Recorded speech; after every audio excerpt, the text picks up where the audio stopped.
ایک آدمی نے خواب دیکھا, جہنم میں گیا تو دیکھا دیگیں چل رہی ہیں. جہنم میں گیا تو کیا دیکھا؟ دیگیں پہ دیگیں.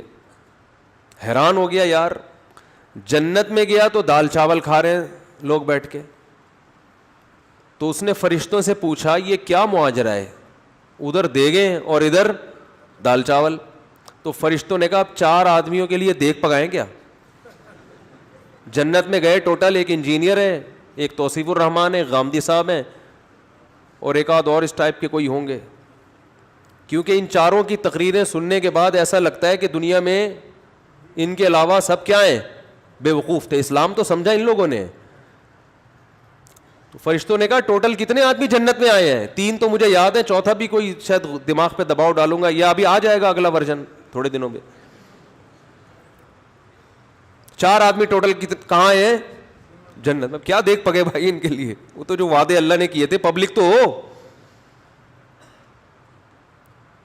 حدیث میں آتا ہے من شذ عن جماعت المسلمین شذ فی النار, جو عام مسلمانوں سے ہٹے گا نا, سارے باب غلط اور سارے علماء اور سارے یہ عام مسلمانوں سے, جو یہ اس کا مطلب جماعت المسلمین کی تنظیم مراد نہیں ہے.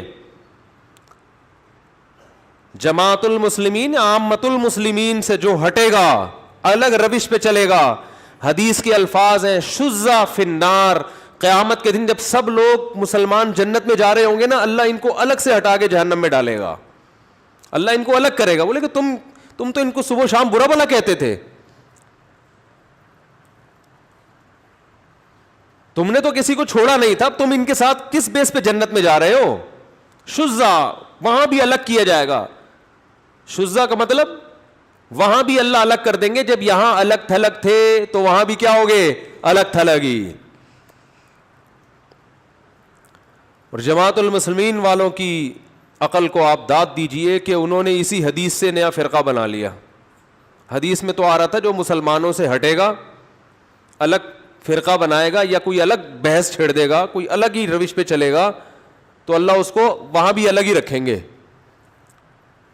تو انہوں نے کیا کیا, عام مسلمانوں سے ہٹے اور اس الگ جماعت کا نام رکھ لیا جماعت المسلمین. اب ہمیں ہٹاوا کہہ رہے ہیں کہ تم جماعت المسلمین سے کیا ہو گئے ہو, نکل گئے ہو. مارکیٹ میں دیکھو کیا چل رہا ہے یار, یہ ہے مارکیٹ. اٹ از کالڈ, بولو نا بھائی, مارکیٹ.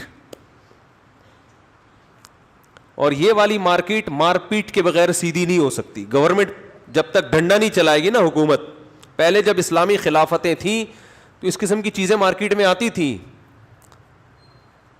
مسلمان حکمران کنٹرول کرتے تھے, اٹھنے نہیں دیتے تھے کسی کو. اب چونکہ حکومت دلچسپی نہیں لیتی, اور شکر ہے نہیں لے رہی, حکومت لے تو پتہ نہیں کس کو آگے لے آئے اور کس کو پیچھے لے جائے, کوئی اور ہی چیز نہ آ جائے آگے. کم از کم ایک کام تو گورنمنٹ کے ذمہ لازم ہے کہ جب تک کوئی ریلائبل ادارے سے عالم نہ بنے, مفتی نہ بنے, اسکالر نہ بنے, اس وقت تک اس کو یوٹیوب پہ بیٹھنے کی اجازت نہ دی جائے.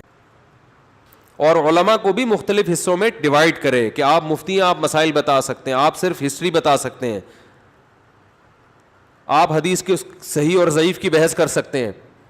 ہر آدمی اٹھ کے فتویٰ لگا رہا ہے یہ حدیث میری رائے میں صحیح ہے, یہ میری رائے میں ضعیف ہے. علم حدیث پڑھا نہیں ہے, اس پہ تخصص ہوتا ہے, باقاعدہ PhD ہوتا ہے, کوئی پتہ نہیں ہے یہ والا راوی ضعیف ہے. یہ وقت کتابیں چوری کر کر کے نا گوگل پہ لکھا, ایک راوی کا نام ضعیف لکھا ہوا آ گیا تو فتویٰ لگا دیا کیا ہے, ضعیف ہے. میری تحقیق ہے یہ کیا ہے, ضعیف ہے. اتنا مشکل علم ہے حدیث کی تحقیق کا, ہر پاگل سے پاگل آدمی محقق بنا ہوا ہے.